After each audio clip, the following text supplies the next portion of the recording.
Hi, this is Greg Johnson from resourcesforlife.com with a part 2 video on the topic of universal design.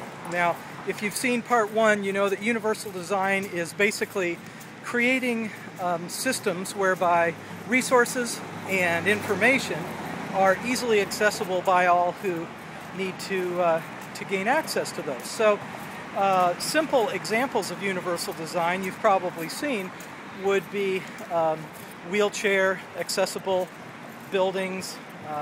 If you've been at a big event and you've seen an interpreter there using sign language to interpret what's being spoken, that's an example of what's considered in the realm of universal design and universal access to services. But the universal design principles really go way beyond basic physical access or information access, such as the two examples I've given. In fact, really what universal access strives to do is provide solutions for really everybody in consideration of what people's different learning styles are and how people process information. So, for example, you might find a website like this one where information is provided in both textual format as well as videos like this one. So some people are more apt to want to listen to a message. They can play this video and just listen. Other people are more interested in watching a video, and that visual communication helps them hear and receive and retain information. Still others want to just read something. So the more modes of communication, the modes of media that can be delivered with information delivered through these different modes of media, the more likely it is that people are going to get the message and retain it.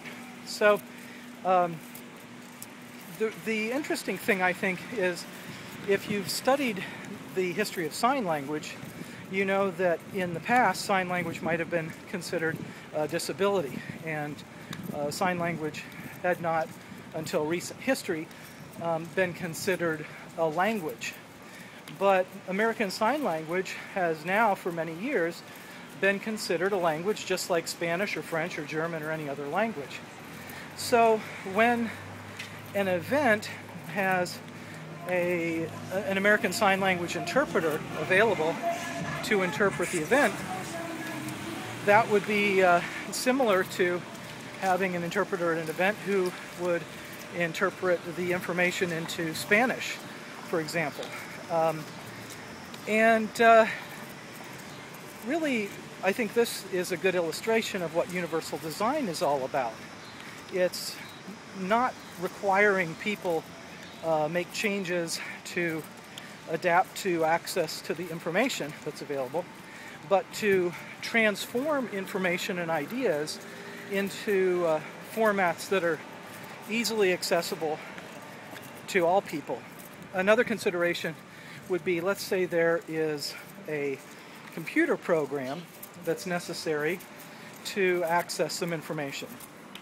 Well, if that computer program is only available in the Windows operating system, then there's a large part of the market of people who are going to miss out on the information that computer program makes available. So what most companies are doing is they make computer programs available for Apple computers, for Linux, the Linux platform, and for Windows, so that their information or their product or whatever they're selling, etc., can be universally and widely accessible to all people. So anyway, I'd be curious to know what kind of ideas you have on universal design and expanding accessibility to information and to resources. So just send me an email and let me know what you think. Thanks.